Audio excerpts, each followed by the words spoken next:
Coucou les poussins. J'espère que vous allez bien. Bienvenue dans cette nouvelle vidéo chair de poule spéciale histoire de Noël. Avant de commencer, si vous regardez cette vidéo pendant les fêtes de Noël, je vous souhaite à tous et à toutes un très joyeux Noël et de bonnes fêtes de fin d'année. On vient tout juste d'atteindre les 12 000 abonnés et étant donné les nombreuses heures de travail que mes vidéos demandent, cela me fait super plaisir, donc merci infiniment. Cette semaine, il va falloir deviner si parmi les deux histoires, les deux sont vraies ou si l'une d'entre elles a été inventée par mes soins. J'annoncerai la bonne réponse dans la prochaine vidéo spoiler. J'espère que ces deux nouvelles histoires spéciales Noël vous plairont. Et c'est parti!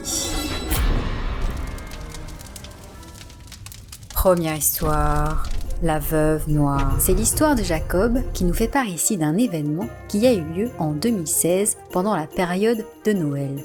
Il précise qu'il vit dans le Connecticut aux États-Unis et qu'à l'époque, il avait 21 ans. Accompagné de sa famille, il est allé chez son oncle Gary qui vit à Miami pour passer les fêtes.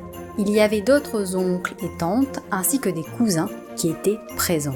Jacob raconte qu'il n'était pas habitué à une température aussi élevée à cette période de l'année, car dans sa ville, il faisait généralement très froid pendant les fêtes. Le soir précédant la veille de Noël, son frère Noah et lui se sont dit que ça serait cool de sortir faire la fête. Ils étaient jeunes, célibataires et étaient quand même à Miami. C'était le moment parfait pour en profiter. Jacob dit que Noah avait seulement 18 ans, mais qu'il avait sur lui une fausse carte d'identité pour faire croire qu'il avait 21 ans, l'âge légal pour boire de l'alcool aux États-Unis. Ce soir-là donc, tous les deux se sont rendus dans un club à Miami Beach qui organisait une soirée de Noël. Une fois sur place, ils ont vite déchanté, car non seulement il fallait payer 100 $ pour rentrer, mais en plus le videur s'est rendu compte que la carte d'identité de Noah était falsifiée. Jacob dit qu'ils sont donc allés dans un bar situé un peu plus loin. À l'intérieur, plusieurs personnes portaient un bonnet de Noël et l'ambiance avait l'air plutôt sympa. Alors qu'ils étaient en train de boire un verre, une femme plus âgée qu'eux est venue aborder Noah. Elle lui a dit qu'elle s'appelait Jenna et qu'elle avait 40 ans. Puis, elle a ajouté « J'adore les mecs jeunes comme toi, avec une voix si sexy ». Jacob trouvait que ce qu'elle venait de dire était très gênant et bizarre. Mais son frère n'avait pas l'air de penser ça. Il s'est dit que Noah devait sûrement être aveuglé par le fait qu'une femme vienne le draguer. Quoi qu'il en soit, Jacob les a laissés entre eux et a fini par discuter avec des mecs assis au bar à côté de lui. À un moment, Noah a touché l'épaule de Jacob et lui a dit « Je te laisse, je vais passer le reste de la soirée chez Jenna ». Jacob lui a répondu « Ok, ça marche ». Ça ne le dérangeait pas plus que ça, parce qu'il était plutôt content que son frère ait l'occasion de passer un bon moment. Jacob a quitté le bar peu de temps après et a commandé un Uber pour rentrer chez son oncle Gary. Alors qu'il était à mi-chemin, son téléphone a sonné. C'était Noah. Lorsqu'il a décroché, il a entendu des grésillements et des bruits de frottement, comme si le téléphone se trouvait dans une poche. Jacob s'est alors dit que Noah l'avait sûrement appelé sans faire exprès. Sauf qu'il a fini par entendre la voix d'un homme en arrière-plan. Et ce n'était pas la voix de son frère. Jacob a alors crié « Noah !» Il a fait ça plusieurs fois pour essayer de se faire entendre, mais ça a fini par couper. Jacob n'était pas du tout rassuré, car son frère était censé être seul avec une femme. Avec qui d'autre se trouvait-il ? Jacob a rappelé Noah plusieurs fois, mais sans succès.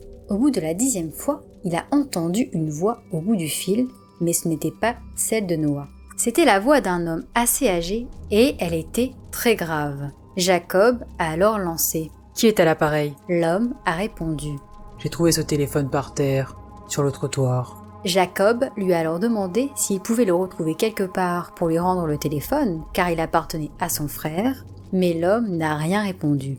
Jacob entendait juste d'autres personnes parler en arrière-plan.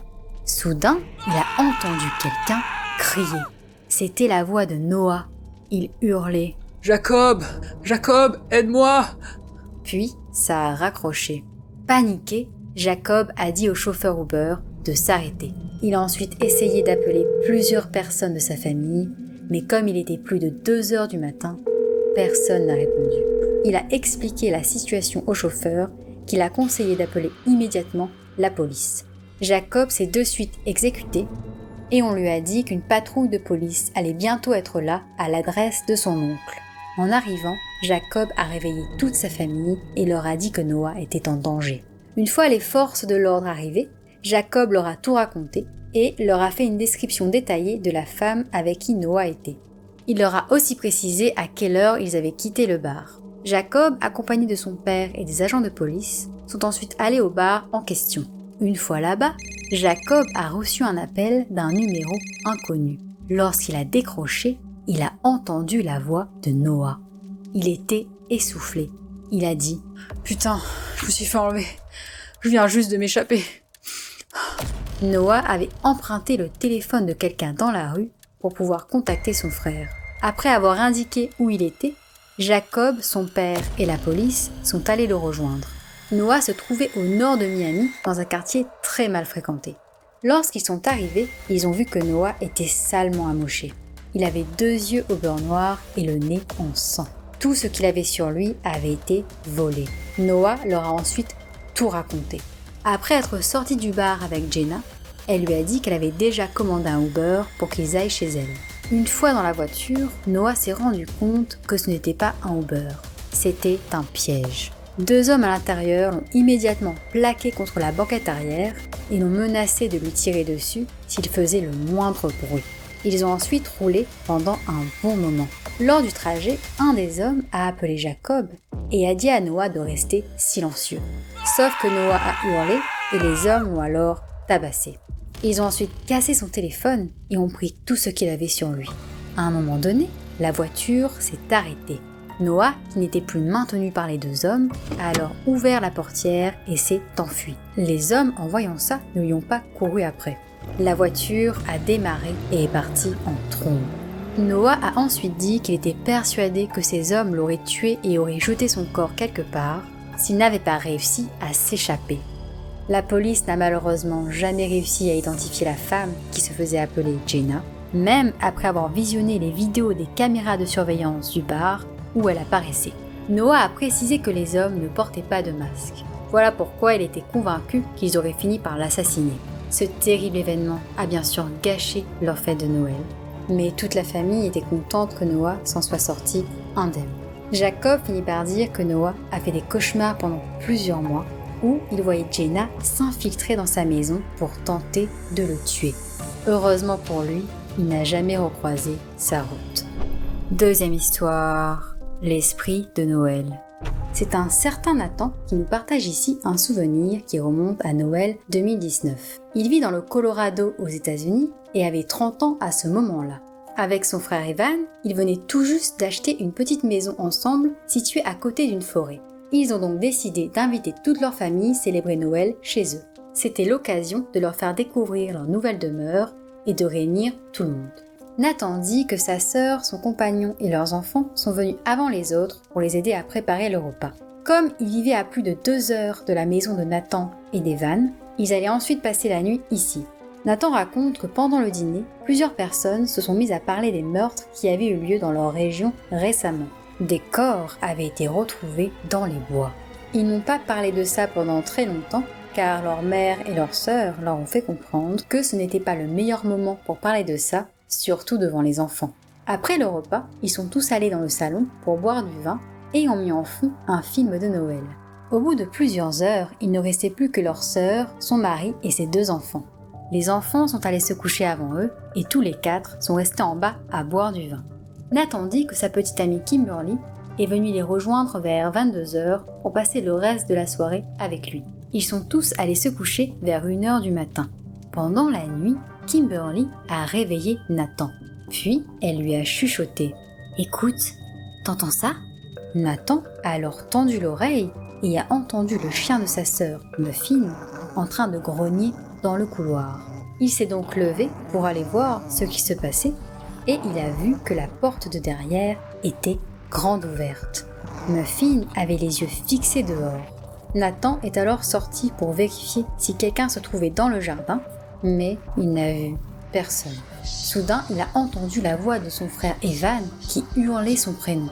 On aurait dit que ça provenait d'assez loin, dans la forêt. Nathan est allé voir sa petite amie et lui a dit « Je reviens, j'ai entendu la voix d'Evan dans la forêt.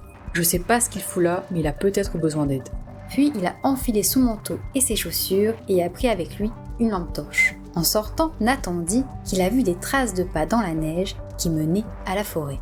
Il a hurlé le prénom de son frère très fort et a entendu la voix d'Evan lui répondre au loin. Cela confirmait qu'il se trouvait bien dans les bois. Alors qu'il pénétrait dans la forêt, curieusement, les traces de pas s'estompaient petit à petit jusqu'à complètement disparaître. Au bout d'un moment, ne sachant plus où se diriger, Nathan a crié « Evan, dis-moi où tu es! Qu'est-ce qui ne va pas ?» En retour, Nathan a juste entendu Evan continuer d'hurler son prénom. À chaque fois qu'il criait, sa voix semblait être située à la même distance. Nathan n'osait pas avancer plus, car il n'avait pas envie de s'éloigner de sa maison plus que ça, de peur de se perdre dans les bois. Il a finalement pris son téléphone et a appelé Evan. Aucune réponse. Nathan a continué d'avancer encore un peu, mais il n'entendait plus Evan crier son nom lorsqu'il l'appelait. Tout à coup, le téléphone de Nathan a sonné. Il espérait que ce soit Evan, mais c'était Kimberly, sa petite amie. Elle lui a dit « Nathan, Evan est dans sa chambre. » Nathan a répondu « Quoi ? Comment ça ?» Cela n'avait aucun sens. Comment avait-il pu entendre la voix de son frère alors qu'il était en fait dans son lit ? Nathan a demandé à Kimberly de vérifier si le mari de sa sœur était bien là lui aussi, et quelques secondes plus tard, elle lui a répondu que oui. Nathan raconte qu'il ne se sentait plus du tout rassuré. Il y avait quelqu'un d'autre dans les bois qui pouvait se jeter sur lui à tout moment. Il a rebroussé chemin et a couru le plus vite possible jusqu'à chez lui. En arrivant, il a vu que tout le monde était maintenant réveillé. Lorsque Nathan leur a raconté ce qu'il venait de se passer, ils étaient tous sous le choc. Il savait qu'il n'avait pas pu tout imaginer, car Muffin, le chien de sa sœur, avait bel et bien grogné contre quelqu'un, et la porte de derrière avait été retrouvée grande ouverte. Le plus terrifiant, c'est que cette personne connaissait le prénom de Nathan. Nathan et sa famille ont hésité à appeler la police, mais ont fini par le faire. Finalement, la police n'est pas venue sur place, car rien n'avait été dérobé et personne n'avait été agressé. Mais on leur a dit de rappeler si quelque chose d'autre se passait. Nathan dit qu'il ne sait pas si la personne dans les bois avait un lien avec les meurtres qui ont eu lieu récemment dans leur région, mais il est content que rien de grave ne lui soit arrivé. Il finit par dire qu'après cette nuit-là, plus rien d'étrange ne s'est passé, mais que depuis, il n'ose plus s'aventurer près de la forêt une fois la nuit tombée. Voilà, j'ai terminé de vous raconter les deux histoires. J'espère qu'elles vous ont plu. Si c'est le cas, n'oubliez pas de mettre un j'aime à cette vidéo et de me dire dans les commentaires quelle est celle qui vous a fait le plus peur. Maintenant, c'est à vous de jouer. Si vous souhaitez participer au sondage, un lien est disponible sous cette vidéo. Si le sondage est terminé, vous pouvez accéder à la vidéo spoiler en cliquant ici, sur ce lien. N'oubliez pas de vous abonner à la chaîne si ce n'est toujours pas fait et d'activer la petite cloche de notification en choisissant l'option toutes pour être sûr que YouTube vous prévienne de la sortie de mes prochaines vidéos. Si vous le souhaitez, vous pouvez retrouver mon compte Les Histoires de Lady Chobit sur TikTok et Instagram. La citation du jour est « On ne peut avoir que deux attitudes face à demain, la peur ou la foi. » Au revoir les poussins et joyeuses fêtes!